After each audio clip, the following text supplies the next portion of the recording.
If you're a subscriber, you know that Glacier is my favorite park. I've been visiting it since 1994. I've made several comprehensive guides that show you why I love this place. And it's fair to say that I know it pretty well. This is the 7th year in a row that I've made this What You Need to Know video to help you plan your trip to my favorite park. If you're planning on staying in the park, you really need to start planning for 2027 because most of the rooms in 2026 are already sold out. Now, if you're planning on camping or staying outside the park, then it's a great time to plan for this year. I'm going to assume that you already know something about the park, but you haven't yet dedicated an hour or more to watch one of my comprehensive guides, but I'm sure that you will. But if you have, I've added chapter marks so you can skip over the stuff you already know. But please know there are some big changes for this year. The biggest one is that for 2026, you don't need a vehicle reservation anymore to get in the park. This is great news. Everyone can enter the park from wherever they want, whenever they want. You still need a regular park pass, but you do not need to purchase a special vehicle reservation ticket to drive into the park. Let's start with the basics. There's only one road across it, the magnificent Going to the Sun Road, and its extreme east and west ends are the only places in the park that have cell phone service. The glaciers, waterfalls, and sights along it are the main reason many people come here. But there's much more to Glacier than just the beauty along this magnificent road. There are also mountain lakes, waterfalls, broad valleys, and of course, glaciers. You can see them all in a boat, on a horse, and of course on foot, which is my favorite. The over 700 miles of trails make Glacier the Hiker's National Park.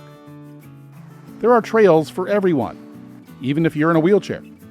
If you're a backpacker, Glacier has great multi-day hikes, but you'll have to reserve a backcountry permit for those.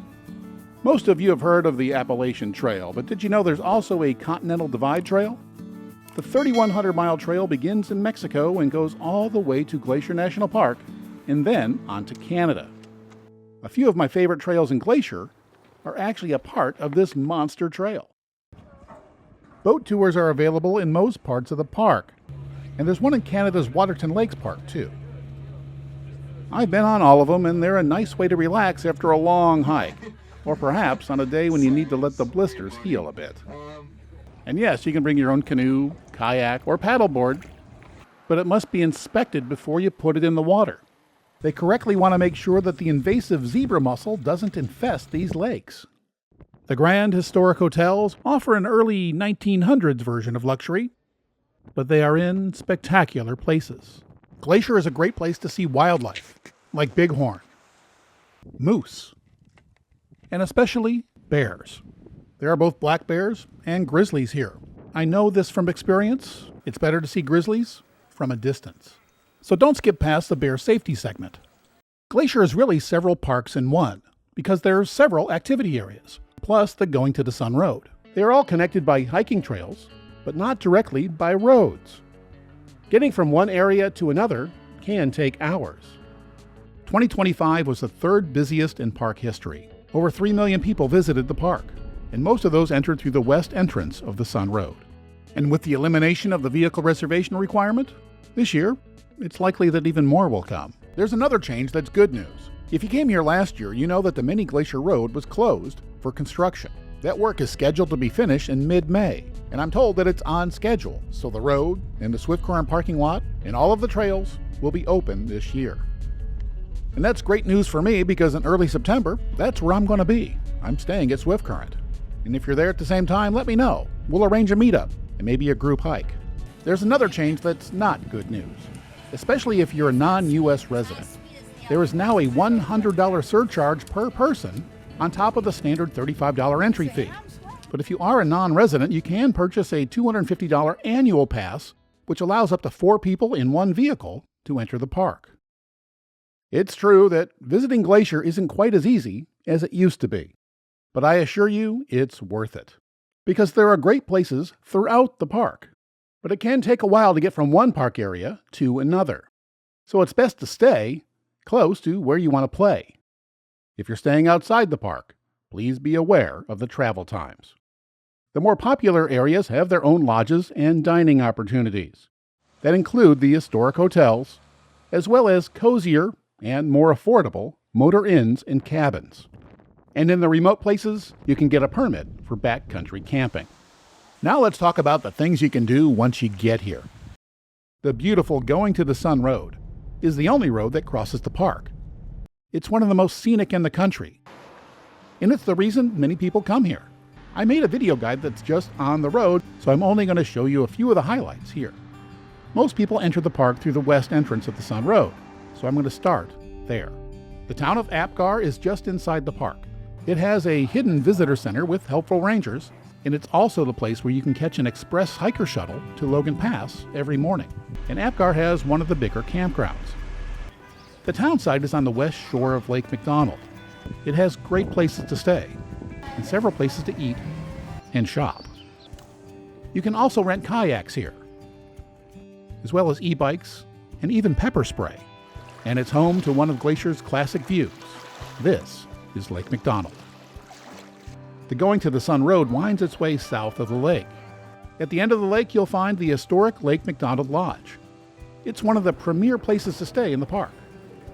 Nearby, there are lakefront cabins and a more affordable motor inn. There's lots to do around here, where the elevation is only about 3,000 feet, including taking a boat tour. One of the park's most popular trails is a little further down the Sun Road. This is the Trail of the Cedars. It's a short, wheelchair-accessible loop trail through an old-growth cedar forest. And at the far end, there's a really nice cascade on Avalanche Creek. The park is so big that it has several climate zones and ecosystems, and the Sun Road takes you to a few of them. Along McDonald Creek, there are pullouts that provide access to cascades. As the road climbs, it reaches a switchback. This one is called the Loop. Its parking area is popular because of these views, and because of its trail access. Just a little further up the road is Logan Pass. It's the highest point of the road, with an elevation of about 6,400 feet. It's a popular spot with a visitor center and many trails. Its parking lot is often full by 7:30 in the morning, but parking gets a bit easier late in the afternoon. This year, there's a 3-hour time limit for parking, so if you're going to do a hike here, make sure you're back in 3 hours. One of the most popular trails here is the one to Hidden Lake. It's a 2.7-mile round trip, and if you're relatively physically fit, you can make it up and down in about 90 minutes. But if not, you might have trouble making it back in time to avoid a parking ticket. And this is a hotspot for wildlife. The trail is frequently closed because of too much bear activity. But I've seen bighorn here and goats, and they're usually just fine, but don't get close to them. They are wild animals. You really never know what they're going to do. If you're planning on doing a full day hike here, like the Highline Trail, you'll have to take a hiker shuttle up here, and I'll tell you how to do that in a few minutes. The views on the east side of the pass are some of my favorite. Lunch Creek is a great photo spot, and there are several trailheads along the route. A little further down, there's a hiker shuttle stop and a pullout with a view of the biggest glacier in the park, Jackson Glacier. This pullout and several others have, well, I'll be polite and call them comfort stations. And they tend to be pretty well maintained and not overly fragrant. There are larger parking lots and shuttle stops at the popular viewpoints and hiking areas. And then you enter an area of the park that burned fairly recently. Fire is a natural part of the forest life cycle, and since it's been a few years, you can really see how a forest renews itself. And be sure to stop at the Wild Goose Island viewpoint. It's probably my favorite view in the park. The road flattens out near Rising Sun and St. Mary, where this side of the road is about 2,000 feet higher than the west side at about 5,000 feet. At the far eastern edge of the Sun Road, you'll find the Rising Sun Motor Inn and cabins. There's also a restaurant here. And just outside the park, in the town of St. Mary, there's a large hotel, some expensive cottages to rent, and even a gas station. It's the only one in the area. There's also a fast service restaurant, and on a hot day, I highly recommend its ice cream selection. Well, now that we've crossed the Sun Road, I'm going to talk about the areas on the east side of the park. Two Medicine is in the southeast corner of the park, and many will tell you that the best trails are here. 100 years ago, this is where train passengers started their glacier experience. And some still get here by rail. The train station is a 70-mile drive from Apgar on the west side via Highway 2, and about a 45-minute drive from St. Mary. The trails at Two Medicine Lake are a 15-minute drive away. The Many Glacier area is 30 to 40 minutes from the east end of the Sun Road and the town of St. Mary. It's about 75 minutes from East Glacier. If you have your passport, you can also explore the adjacent Waterton Lakes National Park in Canada. Together, these parks are the first international peace park. The Prince of Wales Hotel, which is in a spectacular spot, is just about an hour from the east end of the Sun Road. While the park is open 24/7 every day, The famous Going to the Sun Road is only fully open when the weather allows, which is usually from late June through mid-September or maybe mid-October. It really depends on the weather. It's a beautiful drive in a car, on a red bus, or even on a bicycle, which have become very popular, in part because you can also rent an e-bike here. to make the most of your time in the park, it's best to stay in it. I've made a video that describes each of the options, but here's the short version. The historic lodges are the biggest. You might even say the grandest. Lake McDonald Lodge is on the west side. Glacier Park Lodge is in the southeast corner of the park near Two Medicine. And my favorite, which is sadly too pricey for me these days, is in Many Glacier. And my favorite place to stay is just down the road.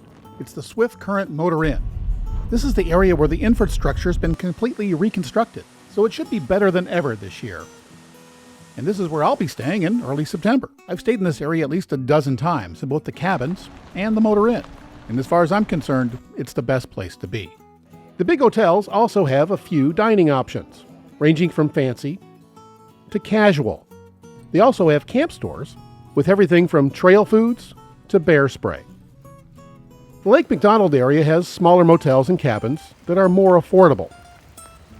The town of East Glacier also has small private motels.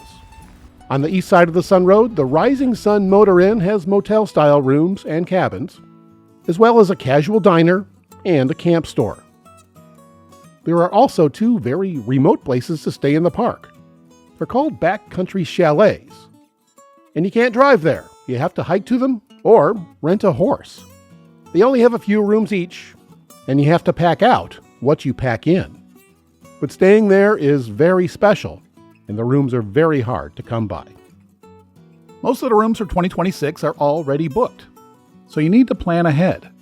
You can start booking rooms 13 months in advance, and that's what I did to get my room in September. But booking a room can be kind of tricky because 3 different companies manage the properties and book the rooms. And it gets even more confusing because some of these companies have other properties that have similar sounding names. You may think you're booking a room inside the park, when in fact you're not. So be sure you're calling the correct place and booking a room in the correct hotel.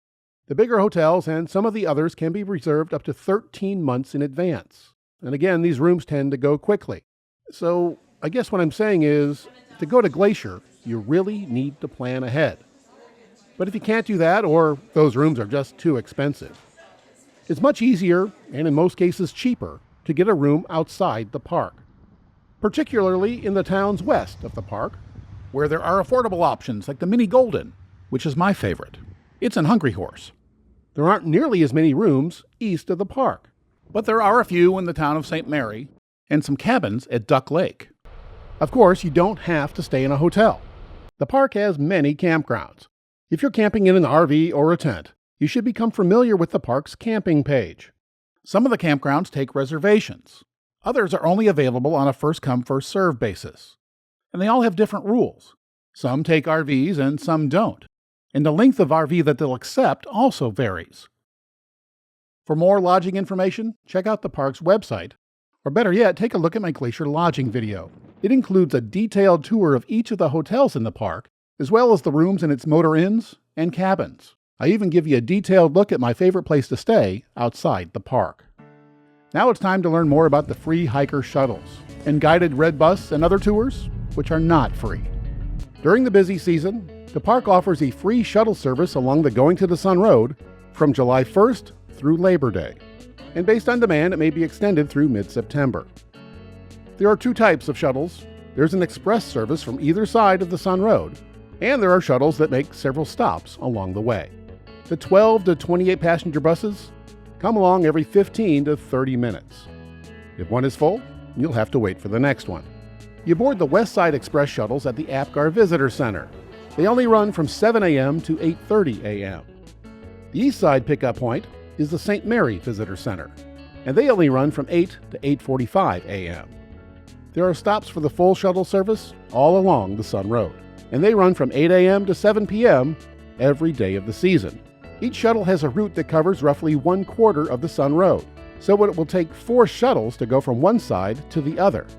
And to be on the safe side, don't assume there will be space on the 7 p.m. shuttle, which of course is the last one. If it's full, there will not be another one until morning. Before the Sun Road is fully open, there's another service called the Hiker Biker Shuttle. It's offered only from the west end of the Sun Road, and it's available on weekends from May 11th through June 30th, or until the Sun Road is fully open, whichever comes first. It'll take you and your bicycle up to Logan Pass, so gravity can help you descend the 3,000 feet. Since the 1930s, park tours have been available in these red buses. There are half-day and full-day tours for the most popular places in the park. And the drivers are trained to tell you about the park as you drive along. They are operated by a third-party vendor and can cost over $100. You can purchase a tour in advance from the vendor's website. If your tour starts outside the park, you still have to buy a park pass. The vendor produced a nice video with some more information. There are multiple tours that run from all of our properties, Apgar, Rising Sun, Mini Glacier Hotel, and they go all around the park. Our most popular tour is going to be our Western or Eastern Alpine. It's kind of like a half-day tour, and you're getting that one side of the Continental Divide, either from the east side or from the west side. And then we do have tours that go through the entire day. So you might start all the way on the west entrance and go all the way to the farthest part of Mini Glacier and back, with a lunch hour included. I think if you're going to take the Going to the Sun Road for the first time, it's more enjoyable to ride rather than to drive. Red Bus is going to set itself apart because you've got a driver with a bunch of training on geology, history, the park, everything that has happened from the beginning. And your driver's going to tell you the best pictures to take and all those kind of tidbits that help enhance the experience rather than just driving in your own car. Like, this feels really special. This feels like a very historic thing to be a part of. But then also just people come here, it's their first time, and you get to show the park to them. That's like just chilling. That's like the coolest part, just seeing everybody light up.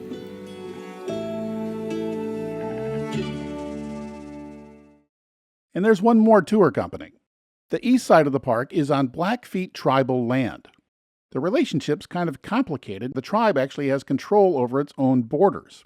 They lease the land to the U.S. government. And to learn more about this, you might want to book one of the Blackfeet tours. They offer full and half-day narrated tours from the Blackfeet perspective. Before hitting a trail or even driving the Sun Road, you need to know what to do if you encounter wildlife, and a bear in particular. There are both black bears, like this one, and grizzlies, like this one, in the park. But there's also moose, goats, bighorn, and the odd mountain lion. Once there was even a porcupine under my Swift Current cabin. And you gotta remember that this park is their home. And you never know how a wild animal is going to defend it.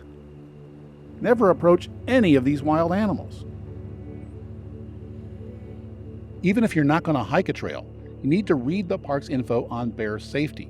For legal reasons, I can't really describe it here. All I'm going to say is that it's very important for you to know how to be safe out here. I've hiked hundreds of miles in the park, and I've never seen a bear near me. Hey, bear. But I always follow the rules, and rule number 1 is make noise. I have been close to goats and moose on trails, and even they can be dangerous. So please educate yourself, and maybe buy a can of bear spray when you get to the park, as it's not allowed on most airlines. But I know that many people come here just to see a bear. Those are usually people who haven't seen anybody mauled by one. But if you want to see one, you should know that bears and other animals like to drink in the lakes and streams in the early morning. This bear was not far from St. Mary Lake along the Going to the Sun Road. And now let's talk about the trails. My other videos cover the popular trails in great detail. Here's just a little something to whet your appetite. If you're going to hike the trails, you should download the trail maps for each of the activity areas. And if you can't do that, 4 of the maps are available in a pack at ranger stations and individually at the front desk of most of the park's lodges. The backs of the ranger maps have some useful safety trail information too. The trail distance information on the maps isn't quite as easy to understand as I wish it was, so you have to do some math to figure out how long a trail is. If you're online, you can scroll down below the map to see the total distance and some other info, like how hard they think the trail is. At the top of each map, there's a list of all the trails, along with the net elevation gain of each. By the way, I think the elevation info on these maps is more accurate than some of the other numbers you'll see on the website. Day hike trails are concentrated in 5 areas. The Lake McDonald area includes the Apgar town site. It's near the west entrance where most people enter the park, so it can be a bit crowded. There's lots to do here even without hitting a trail. But by the way, bikes and pets are not allowed on any of the park's trails. There's also a backcountry permit office here. The base elevation is the lowest in the park, and most trails are below the 6,900-foot tree line, so they're well shaded, which is handy on hot days. This is also the only place I know of in the park where you can rent a can of bear spray. It's about $10 a day. Normally a can will cost you about $50. Massive fires in 2017 and 2018 burned about 30,000 acres in this area, creating dangerous conditions and early seasonal closures. And that's always a possibility later in the season. There is another west side activity area called North Fork. It's a dusty 30-minute-plus drive, some of which is on a single-track gravel road. It has lots of tree-lined trails, and some of them connect all the way over to another area called Goat Haunt. This is a remote part of the park, and there's not a lot of parking. There are Finger Lakes, forests, and Pole Bridge Mercantile, and it's remarkably good off-grid bakery. Goat Haunt can only be accessed from a trail or through Canada's Waterton Lakes National Park, which is Glacier's sister park. If you download the entire map of Glacier, well, Waterton is attached to it. There's a little section above the border, and that's Waterton Lakes National Park. It has some great trails like Crip Lake, which is spectacular. And of course, you'll need a passport to go there. And the view from the Prince of Wales Hotel? Well, that's pretty good too. The St. Mary map includes trails along the east side of the Sun Road and at Logan Pass. Here you'll find easy access to waterfalls near the Sun Road, hikes to high mountain passes, and the popular trails at Logan Pass. Two Medicine is in the southeast part of the park. From the time the park opened in 1910 until the Going to the Sun Road was completed in 1932, most park visitors arrived by train 10 minutes from Two Medicine in the nearby town of East Glacier, which is the home of the historic Glacier Park Lodge.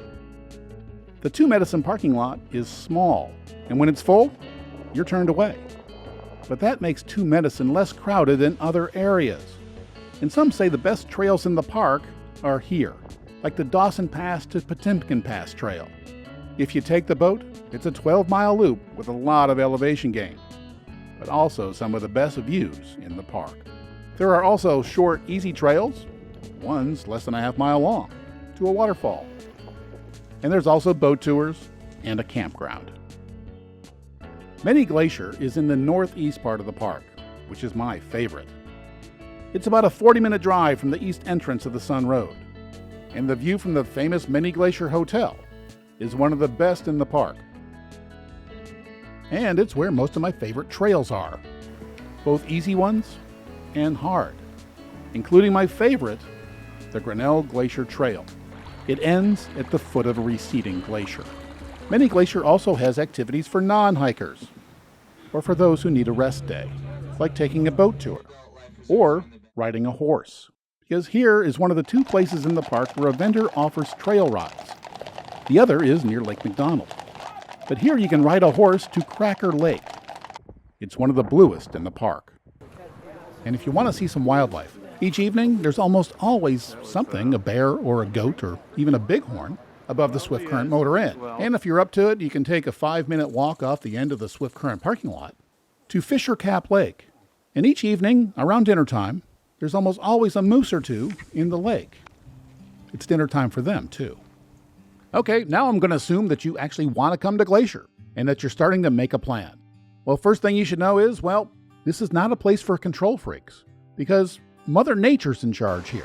It's great to have a plan, a list of ideas and things that you want to do here, but you may not be able to do them because of weather or bears or fire or overcrowding, traffic, lack of parking, any number of other things. It's a place where you have to be flexible. In previous versions of this video, I had an itinerary for a 1-week stay. And I'm not doing that this year because, well, there's no way I can know what you want to do and what your abilities are, your age, how many kids you've got, and how young they are. If you're looking for those kinds of plans, I really recommend that you watch my other videos. Yes, some of them are up to 2 hours long, and they cover just about everything there is to do in the park, especially if you watch 3 or 4 of them. And then you can decide for yourself what's best for you. I used to come to the park for 9 days to 2 weeks at a time. But today, that's simply too expensive. It can't afford to do that anymore. So now I only go for 4 or 5 days at a time. And every time I go, I always drive the Going to the Sun Road and stop at as many places as I can, wherever there's parking. And if I'm lucky enough to get a spot at Logan Pass, I walk at least part of the Highline Trail. And if I'm up to it, I'll walk out to a place I call my lunch spot. It's about an hour each way, so you got to be careful about how long you take in the views. Because remember, there's a 3-hour parking limit at Logan Pass now. And I try to do at least a couple of trails in the mini glacier area. Two Medicine's nice too. If I'm in really good shape, I might consider doing the Dawson to Potemkin Pass Trail. It's 12 miles and very high up, but spectacular. At least a couple of times on the trip I get up for sunrise. Sunrise in the park is something that everyone should see, especially on the east side of the park where the sun hits the mountains. I've done the Trail of the Cedars more times than I can count, and it's something that everybody should probably do. But again, it's very hard to get parking there. In the afternoon, by the way, it's a little bit easier. And a lot of people these days are taking shuttle buses. And if you definitely want to hike around Logan Pass, that might be your best option. Yes, there's plenty to do during the day here. And at night, I highly recommend that you step outside and look up. The altitude and clear sky means a city dweller will see more stars than they've ever seen before. It's even better when there's no moon. The number of stars is incredible, as is the Milky Way. If you're really lucky, you may even see the Northern Lights. If you're a young couple, remember that the walls in these old hotels are very thin. And the sunsets, they're not bad either. So what do you do if the weather is bad? Well, first, come prepared. Bring Gore-Tex versions of everything from shoes to hat and gloves, and hike anyway. On one of my first trips to the park, I spent several hours on one rainy day just hanging out in the Mini Glacier Hotel. The ever-changing view out the large-scale windows, and the warmth and smells of the fireplace made for a remarkably pleasant day. Well, for several hours anyway. And remember, the weather can be quite different on either side of the park. If it's raining on the side you're on, check with a ranger or hotel staff to see where it might not be raining. On more than one occasion, I've just driven to another area and done hikes over there. Forest fires are a bigger problem. Bear activity can also cause trails and campgrounds to be closed. Remember, this is not a theme park. Mother Nature is not your mom. And like your mom, she has no favorites. Okay, now let's start talking about getting here. I assume most of you will be flying in. I've been to the park 19 times, going back to 1994, and I tend to use the cheapest airport, which is rarely the nearest airport in nearby Kalispell. Few airlines fly into it, and seats fill up quick. So I've only used it a couple of times. I've also flown into Great Falls, but my favorite place to fly into is Calgary. It's only a 3.5-hour drive to the east side of the park. and there's interesting sights along the way, like the head-smashed-in buffalo jump. It has the added advantage of being close to Canada's Banff National Park, and if there's forest fires or another calamity in Glacier, then you can just head up to the Canadian Rockies, though it's very crowded and hard to get reservations in too. Glacier has become a victim of its own success. Crowds have made travel, and especially parking, a big problem. During the busy season, the best way to enjoy the park is to start early. Popular parking areas are often full by 7:30 in the morning. And trailhead parking also fills up early, and you will get a ticket if you park where you're not supposed to. Another way to avoid the crowds is to avoid the busy season. I've made a recent trip in early June and another in early October. The weather wasn't great on the June trip, and many of the trails were closed due to snow and flooding, but there was still plenty to see. I had never seen Lake McDonald flooded, or McDonald Creek raging. The rain has other benefits too. The long drive to the east side was worth it, and it's always fun to see a bear. I got lucky on my October trip. I was there for peak fall color. Sure, there were a couple of cold mornings, but there were more pleasant afternoons. By now, I hope you understand why Glacier is my favorite park. And if you don't, check out one of my other video travel guides. I bet they'll convince you. For many, Glacier is a once-in-a-lifetime trip. But for me, and countless others, we keep coming back. Because you just can't experience everything this park has to offer on one trip.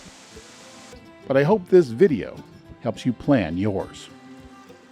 Please give it a like and subscribe. This channel is dedicated to helping you explore the West, because it's big. Thanks for watching, and come on out to Glacier, my favorite national park. And I think you'll agree, this place is special.